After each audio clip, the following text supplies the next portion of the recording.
نازي دنیا به هم سوي او آخرت به هم سوي. هم هغه ښځه ده، لہذا هغه ښځه چې د خالق د رضا لپاره په خپل کور کې د خپل حجاب خیال ساتي، د خپل ستر خیال ساتي، د خپل خاوند سره سي گزاره کوي او د خپل پوړنی خیال ساتي، د خپل شرمګاه خیال ساتي، د خپل عزت او د پت خیال ساتي، رب به هم راضي کړي وي، خاوند به هم ځین راضي وي او د قیامت په ورځ به دغه ښځه د عرش تر سایې لاندې هم ناسته وي. کوشش لږ غواړي. که ښځې خپل پوړنی د سره ایسته کوي، وریښتان یې ښکاره سول، پردو ته یې ښکاره کړله، بس دا ښځې د دوژخ د پوړنې په انتظار سي. که ښځې جامه نازکه واغوستله، بدن یې د نورو انسانانو لپاره ښکاره کوي، بس دا ښځې دې په دې انتظار باندې د ژوند شپې او ورځې تېروي چې دوژخي جامې د دې لپاره تیاري. رب شرافت په دې کې ایښی دی، رب عزت په دې کې ایښی دی چې یو ښځه باید په څومره پنډ لباس باندې ځان ښایسته کولی سي، هغومره یې ښایسته کړي. څومره مستور لباس وي، هغومره یې پر ځان باندې راوپېچي. څومره ښه پوړنې وي، ان تر دې چې د سر د وریښتانو یې یو وریښته هم پردو ته ښکاره نه سي. دا معززه ښځه، د رب العزت محبوبه ښځه، د خاوند محبوبه ښځه او د ټولې نړۍ یا د سرزمین یا د مځکې پر سر باندې په ټوله انسانیت کې ابداره او عزتداره شرفداره ښځه دغه ښځه ده. او که ښځې پوړنې وغورځوئ، جامه یې ایسته کړله او خیال یې د دې ونه ساتئ، په کور کې هم د لیورو سره گزاره همداسې وه، د خپل ستر خیال یې نه ساتئ، د خپلې جامې خیال یې نه ساتئ، د لستونو خیال یې نه ساتئ، دا ښځه به هغه ښځه وي چې رب به حتما په دوژخ کې عذاب ورکوي او په دې دنیا کې هم دغه ښځې د الله رب العزت د لعنت مستحقې دي. اوري خو یې عمل نه باندې کوي او بانه دا ورته جوړه ده چې ځواني ده.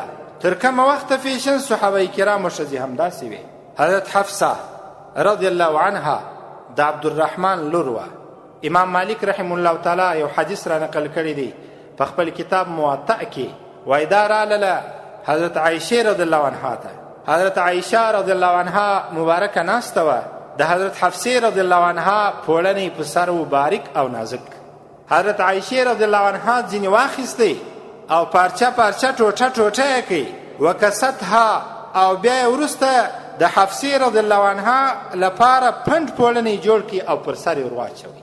حضرت عایشه رضی الله عنها دا کار کوي. او نوی تهذیب دا دی چې څومره باریک پوړنی وي، څومره نازک پوړنی وي، دا نوی فیشن دی. خو د نوي فیشن سره زمارونه نوي عذابونه هم را نازلیږي او راځي. نن هم یو جلسه کې تقریر کې دا خبره ما وکړله چې تاسو د بدخشان پیښه دا طبیعي پیښه مه بولئ. دا زموږ د هرات یا د فراه په سفر کې هم یو مقرر حالت دا خبره ما ته ډېر خوند راکړي، ویې کړله چې تاسو د بدخشان پیښه چې غرش ویږي او مځکه سره چاودي، 3,500 انسانان په دې مځکه ننوځي، په دې کې نارینه او ښځینه سته، دا طبیعي پیښې مه بولئ. دا د رب العزت عذاب دی. که نن د افغانستان په هغه طرف کې دی، الله مه کړه شاید د انسانانو د بدو کړنو په خاطر به الله رب العزت دا عذاب د افغانستان د بل طرف ته هم رانقلوي. که ښځې په کورو کې سمې نسي، نارینه په بازارو کې سم نسي، د باندې سم نسي، الله به د عذابونه را نازلوي او عذابونه حتما را نازلیږي. ولې د انسانانو پر اعمالو فیصله ده، د انسانانو پر کارونو فیصله ده، د انسانانو د تهجد پر لمانځه فیصله ده، د انسانانو د زکات پر ورکړه فیصله ده، د انسانانو د لمانځه پر کولو فیصله ده، د انسانانو د حج پر کولو فیصله ده، د انسانانو پر د ښه اخلاق پر کولو فیصله ده، د انسانانو د شرورین تندي پر غوړولو یا دورین تندي پر درلودلو فیصله ده. خو چې کله انسانان دغسې اعمال سی اعمال ترسره نه کړي، الله رب العزت به عذاب راولي. او داسې ټینګ مخلوق چې غر غوندې مخلوق دی، د مځکې لپاره میخونه هم دغه غرونه الله رب العزت وټاکل. خو رب چې کله ورته وفرمایل چې ایسته څه د ځای ایسته سو، دا مځکه چې رب ورته وویل چې وچاوده، نور د دې امکان نسته، هیڅ گنجایش د دې نسته چې مځکه دې د الله رب العزت سره دلایل ووایي، بس وچاودل، انسانان په ننوتله.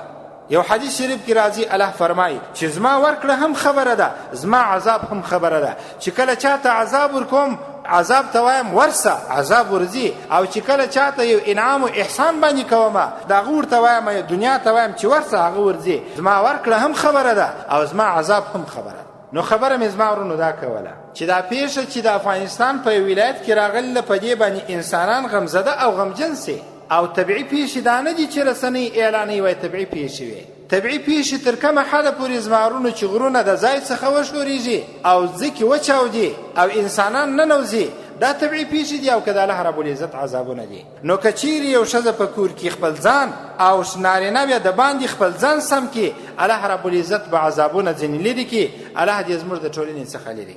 نو ښځه د خپل ځان خیال وساتي.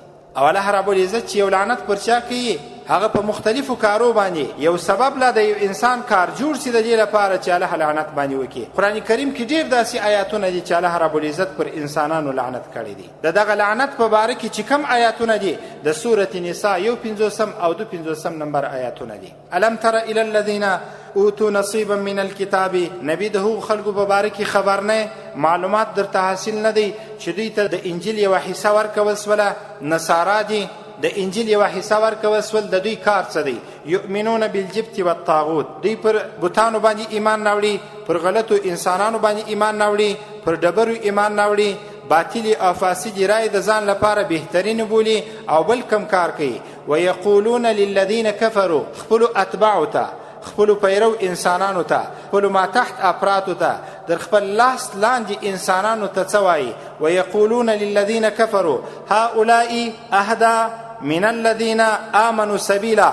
دا کافران چې زموږ د ډلې دي، دا کسان چې په موږ راپسې دي، د دو کسانو چې غلطه عقیده ده، دا ازوری لاره، دغه کسان پر ډېر ښه لار روان دي بنسبت وهو کسان ته چې د محمد صلی الله علیه وسلم ملګري دي، خوار دي او دوی هم د دعوت نارې وهي. دوی هم دا وایي چې موږ امپراتوري جوړوو، دوی هم دا وایي چې پر ټوله اولس باندې پر ټول نړۍ موږ بادشاهي کوو. دا کمزوري خلک دي، دا کافران تر مؤمنانو ښه دي، دا کارونه دی کوي، دا خبرې کوي. کله چې دوی دا عقیده خپله کړله د جبت او طاغوت، پر شیطان ایمان راوړی و، پر بوتانو ایمان راوړی و، حال دا چې دوی ته انجیل ورکول سوی و، د انجیل په احکامو خبر و.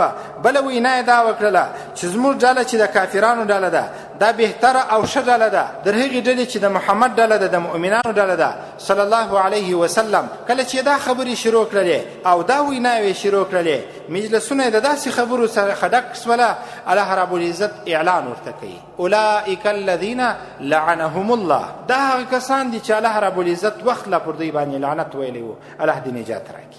او دا بل قانون د الله رب العزت واوري، ومن یلعن الله، او پر کم چا چې رب العزت لعنت وایي، فلن تجد له نصیرا، انسان د هغه لپاره نه ته کومک کولی سي نه بل څوک مددګاره پیدا کولی سي. فلن تجد له نصیرا.